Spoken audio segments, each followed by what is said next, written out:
today, like I said in the title of this particular stream, which, I mean, if you're watching this on YouTube, we're not streaming right now. You're watching something else that I can't interact with you in. But if you want to tell me all the things you hate about me, please go into the comment section. That helps me and it helps you. You get to vent and I get engagement.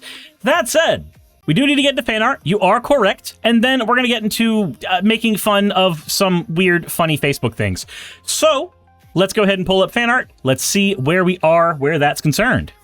Alrighty, well, our bit of fan art that we have today is going to be this one from Lass Arts, and this says, they say goblins, Suris, and goblin, and I ain't saying that last part. You aren't tricking me into saying that, you little fuck.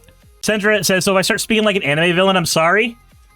I mean, I literally just wrote the entire backstory for my villain in my book, so, I mean, go ahead and speak in villain. Go off, queen, or king, or N-Bing. But yeah, no, it's just a bunch of the different Surises as goblins, the ones that y'all have made over the years. So this is Suris, I can tell because there are no boobies there. I believe this one is Claude because I can see the pose. And then I think this one is this one Risu? I don't remember the name of the purple one specifically. But yeah, oh, and they all have various forms of heterochromia. That's except for Suris, because that one's a fucking imposter. That's actually funny. That's actually really funny. I think that's great. I think that's fantastic. As always, if you want your fan art to be shown in a future video, please drop it into the fan art section of the Discord. And last, thank you for dropping your fan art into the Discord specifically. Now, let's see who we're talking about, because what happened is one day, my Facebook feed decided that it was going to start showing me a lot of conservative media. And I don't know why. Maybe it's that one video I did on the philosopher, and then it just realized that, like, standard American libertarianism is, like, 1 foot in the door of conservatism. Maybe. But regardless, I have not been super thrilled with what the algorithm has thrown at me. It has been very, very frustrating to deal with it. But my suffering is going to be y'all's enjoyment, or, you know, we're just going to share in suffering. Let's see here. So this is Nino America, and I did not know who this person was. So let's go ahead and take a look at what they say about themselves. It said, West Texas Hammer, KJV Bible Believer, MAGA, America First Christian, and then not in caps. I am a husband, father, and trucker from Midland, Texas. I'm on all platforms. Are you bold enough to follow? First of all, if you have to do this whole, like, are you brave enough to follow me, brother? It just makes you sound like a fucking pussy. I'm not even gonna lie. Like, I'm not gonna mince words there. That sounds like a lack of confidence to me. It really feels like a lack of confidence to me. That said, the first thing that I got was this video, and it's just got background music, so I don't need to actually play the video itself, but just, it's him in his truck, and I don't know if you're seeing it, but as his head kind of moves in and out of the frame, it looks like there's some weird AI scaling going on here, and I don't know how to feel about that, other than, my God, there's that lack of confidence that I saw a second ago. I said, Jesus is Lord, when's the last time we heard from Jill? Oh my fucking God, I forgot Jill existed! I have debated Jill on slavery before, on Modern Day Debate! I forgot Jill was a person! Then again, I think it's easy to forget Jill's a person because there's no fucking way somebody that dumb really exists! Anyway, said AI beautifying filter? Maybe. But, yeah, just a short saying illegal aliens can't birth citizens. Citizens birth citizens. So, let me get this straight. If a mother is an illegal alien, but the father is a citizen of the United States, and the father impregnates the woman who's an illegal alien, and then they get married, and then she's legal then, but they had the kid while she was considered an illegal alien. Is that not a citizen to you? Like, let's ignore the fact that the laws of the United States are literally magic soil. Like, if you are born in the United States, then you are a citizen of the United States. Likewise, if you are born on a military base that is, or an embassy that is considered something that we own, then that too tends to be a reason to call yourself a United States citizen. So one, logically, your thing makes no fucking sense. Two, according to the actual laws of the United States, no, you're just incorrect. There's nothing actually magical. There's nothing actually magical about being a United States citizen that suddenly makes the next person more or less likely to be born a United States citizen. It's like you're pretending that citizenship in the US is actually Pokemon IVs, and unless somebody is a United States citizen first, they lack the destiny not to actually pass over their IVs into the next fucking kid. There's going to be somebody who's going to understand that reference. There's going to be at least one person who does. And to you, I'm very sorry that you and I both grew up in an age where, you know, the Nintendo DS was a thing. I'm kidding. Dan, don't give him ideas. Jessica says, I understand. Jessica says, also, Trump is threatening to destroy the Kennedy Center. Of course he is. Tal says, does that mean the Strait of Hormuz then? I mean, considering that Trump is trying to say that that's United States territory, despite the fact that we don't actually control it. Yay! Raka says, American kids from the military bases in Japan are American. Correct!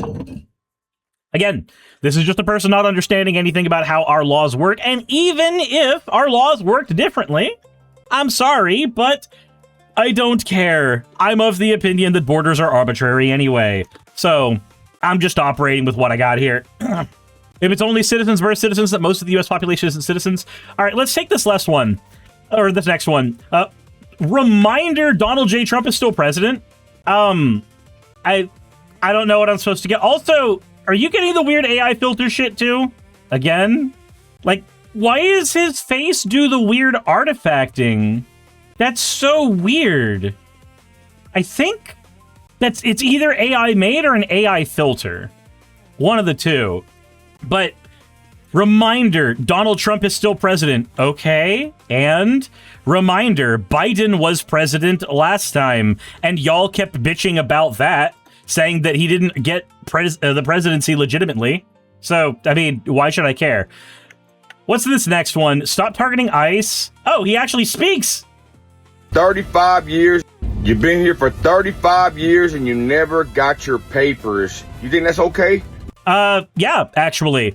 So, there are plenty of situations where a person does not get their papers for very good reason. One of them is that the United States immigration process a lot of times actually steelwalls people away from getting their citizenship. There are people who have had legal cases that have been ongoing for years trying to get their citizenship, and there has been hurdle after hurdle after hurdle that has stopped it. It's not an automatic thing where you just take a test and you immediately become a citizen.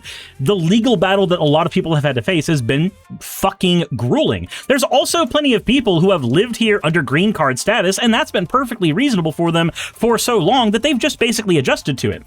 Why do you give a shit about arbitrary paperwork? Arbitrary paperwork does not suddenly make somebody more moral or less moral. Now, I've made many videos about the situation, and come to find out this guy in Houston was here for over 30 years and never did the correct process to get his paperwork. Okay. And why does it matter? So he's lived here without committing any crimes? And he's lived here without any issues? Why is that not your concern? Why is your concern... Like, here's the evidence that none of these fucking troglodytes actually care about the safety of American citizens. Because if they cared about the safety of American citizens, their primary problem would be when an illegal immigrant commits crimes. Their primary problem would be that. But no. It's fucking papers. He doesn't have his papers. Oh, okay. So your problem is not the likelihood of committing crime. Your problem is not the safety of American citizens. Your problem is not whether or not jobs are being taken away by these people. Your problem is that the papers weren't in order. The papers that you have no business with anyway in the first place. The only reason you give a shit about this is because somebody on Fox News told you to give a shit about this. Some influencer who looks like the quartering and is twice as fat also told you to give a shit about this. You don't actually fucking care about this. And of course, you get the excuses from the other side all day and night. But I'm gonna tell you something. Do you want to illuminate what those excuses are? You can't counteract a point without first telling us what the point is. That's hella disrespectful to American tax-paying citizens. How? How is it disrespectful to the American tax-paying citizens? I'm an American tax-paying citizen. I don't fucking care. I don't care if somebody is here illegally. It doesn't matter to me. It doesn't affect me. It doesn't affect you. Such as myself, you want to sit there and say that they are the hard workers. There's a bunch of American citizens like me that are some of the hardest workers of them all. Okay, cool. So you work hard. Neat. Congratulations. Do you want a fucking cookie? Like, yay. Nobody is saying that you... This is the fucking binary thinking shit. This is the fucking binary thinking shit. Illegal immigrant works hard. Well, actually, I work hard. Yeah, congratulations, Snowflake. You do. I didn't say you fucking didn't. Not once. Nobody's saying you don't. I know trucking is hard. I know that it's something that requires you to put in and just incongruous amount of fucking hours. And you lack sleep, and you don't have the ability to bathe properly half the time, and it sucks, and it's lonely, and it's out on the road, and anything can go wrong, and it's a lot. It's a lot. I understand that. There's no part of me that wants to sit here and say that you're not working hard. But much like how if there's a kid starving in Africa, it doesn't suddenly mean that I didn't stub my toe and therefore I can't talk about my toe being stubbed. You working your trucking job does not do anything positively or negatively for an immigrant who is working a separate job. Who cares that you work? Congratulations. So I'm not here to hear any excuses, especially when you've been in this country that long and you never got your paperwork taken care of. If you're such a hard worker, is that paperwork the hard work that you couldn't do? Well, what if somebody is working 2 jobs to keep their family afloat and they literally just never had the time or the mental spoons? Like, there's plenty of situations where this happens. Like, you're getting upset at a person who has not actually engaged in a moral failing, but you are arguing that they have engaged in a moral failing, when it's an arbitrary thing we made the fuck up. Ask yourself this actual question. This is the more important question to ask in any of these situations. Who is the victim? And who is the potential victim?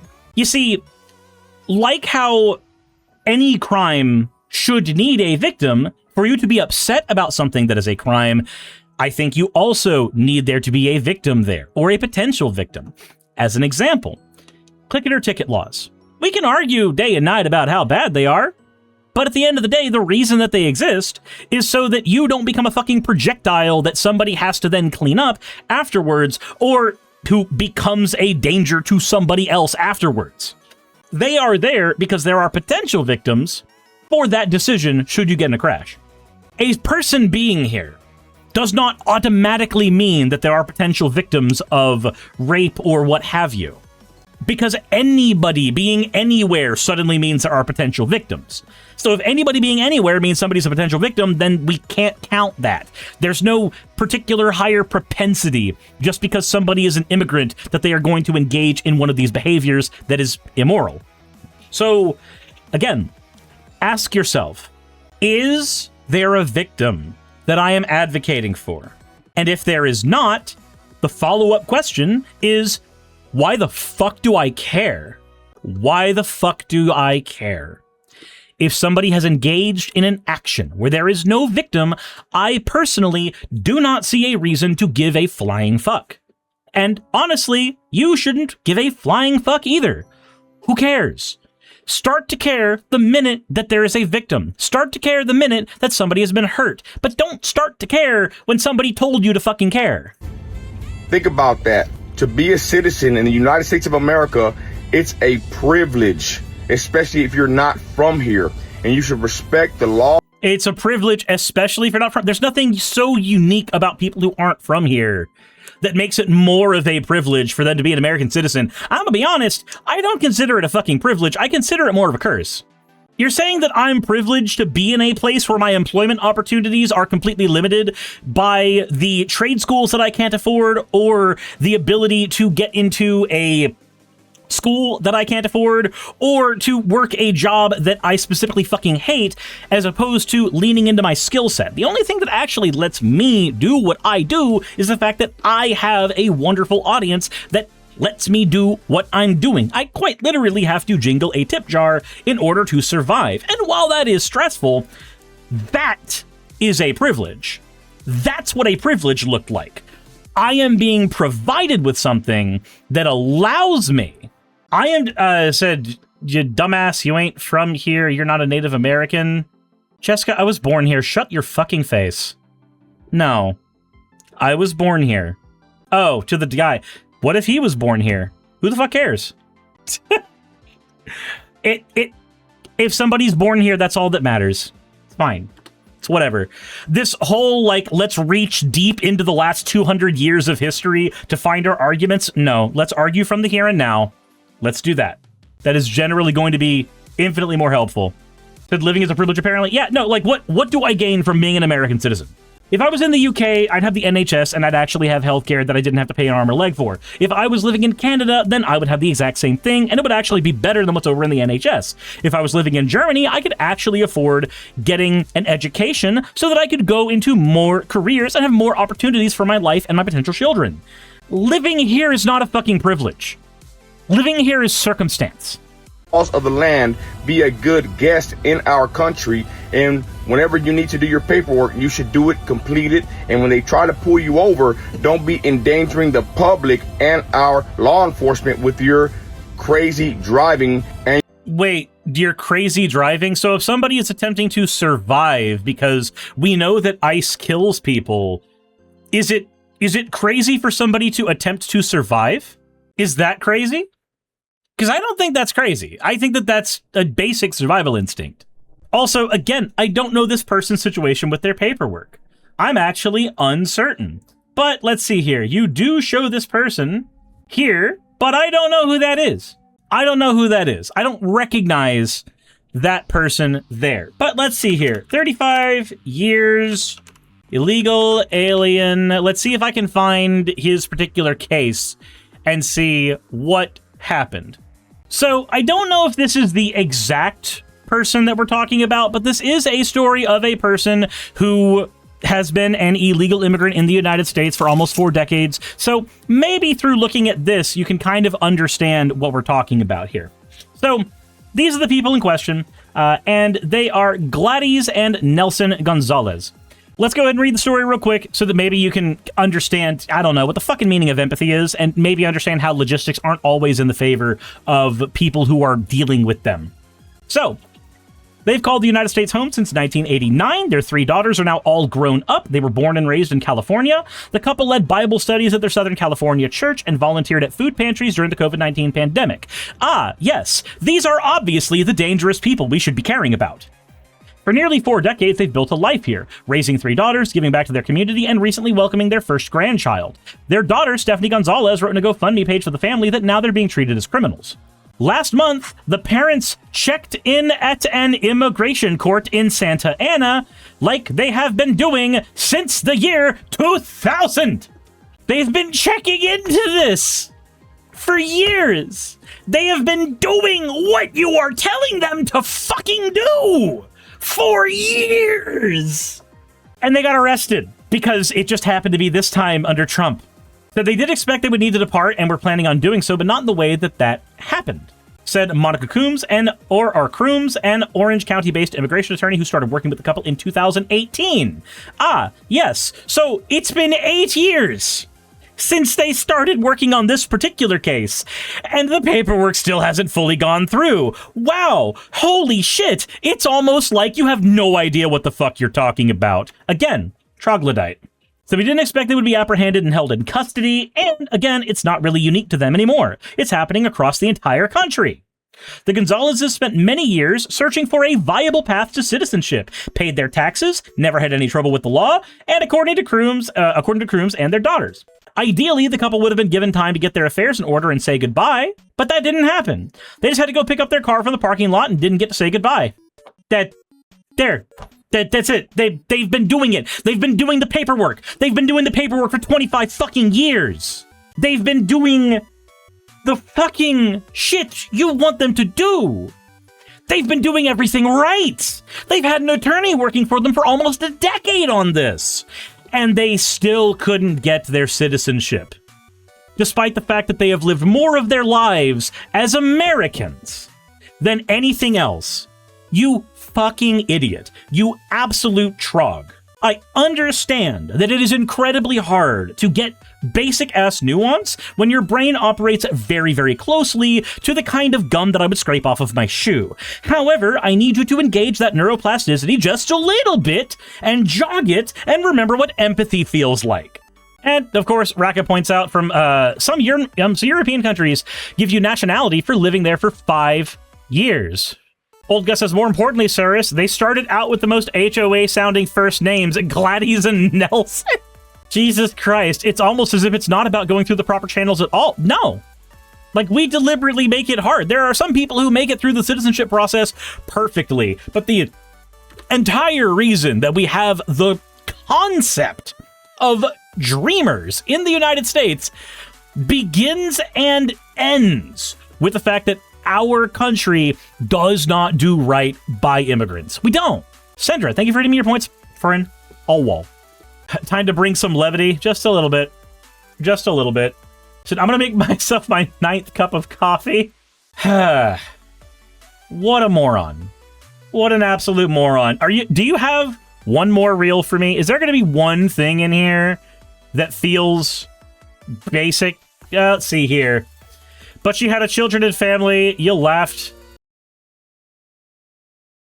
Nope. But she had a children and family. Yeah, Charlie Kirk did too, and you laughed. Right. Okay, so let me tell you the difference between whatever this situation is and what this situation is. In this situation, we are talking about a largely no-name person who we have to graft crimes onto in order to argue that they are good or bad. When we are talking about this person here, Charlie Kirk, we are talking about a person who spent their entire lives literally doing everything in their power to spread suffering across the United States and make life worse for women and trans people. Somebody who has actively attempted to make it harder to get healthcare, harder to unionize, harder to keep jobs. This is a person who made millions of dollars spreading suffering. This is a no-name Joe Schmo. This is a no-name person. Any backstory could be here, but here we know the backstory. We know he was a racist. We know that he said quirky little things like, oh, well, if I had a black pilot, boy, I sure hope he knows how to fly that plane, despite the fact that him being a pilot means that he has to go through all the same fucking courses as anybody who's white. Anyway, hi, Bon Bon, how are you doing?